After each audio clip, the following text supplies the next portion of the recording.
নমস্কাৰ বন্ধুসকল, আজি হৈছে সোমবাৰ। দিনটোৰ কেইবাটাও গুৰুত্বপূৰ্ণ খবৰ আপোনালোকলৈ বুলি আগবাঢ়িছোঁ।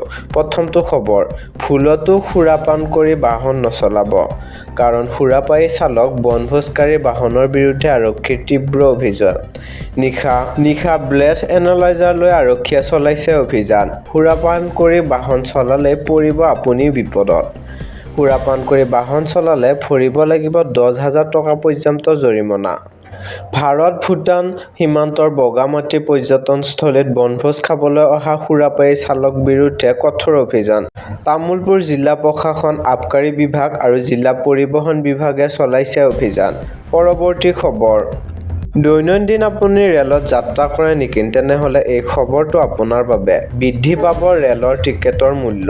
যাত্ৰা কৰাৰ পূৰ্বে জানক কিমান খৰচ হ'ব।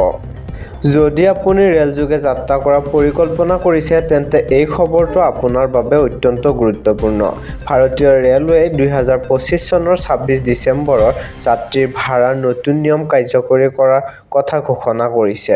কিন্তু ৰেলৱে ইয়াক ভাড়া বৃদ্ধি বুলি কোৱাতকৈ ভাড়া যুক্তিসংগতকৰ বুলি অভিহিত কৰিছে। ভাল খবৰটো হ'ল যে দৈনন্দিন যাতায়াত আৰু কম দূৰত্বৰ যাত্ৰীসকলে এই পৰিৱৰ্তনৰ দ্বাৰা প্ৰভাৱিত নপৰিব যদিও দীৰ্ঘ দূৰত্ব যাত্ৰা কৰাসকলৰ অলপ ব্যয়বহুল হ'ব।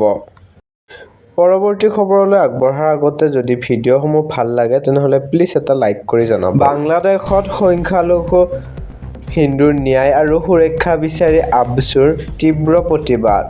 হিন্দুৰ ওপৰত যি একপক্ষীয় আক্ৰমণ চলিছে, ইয়াক তীব্ৰ গৰিহণা ছাত্ৰ সংগঠনটোৰ। পৰৱৰ্তী খবৰলৈ আগবাঢ়িছোঁ। ভাৰতৰ প্ৰধানমন্ত্ৰী নৰেন্দ্ৰ মোদী ডাঙৰীয়াই তেখেতৰ মন্তব্যত কয় যে এয়া আৰম্ভণিহে, আমি অসমক বহুদূৰ আগুৱাই নিবলৈ আছে। অসম সকলো ক্ষেত্ৰতে আগবাঢ়িছে আৰু আগবাঢ়ি যাব।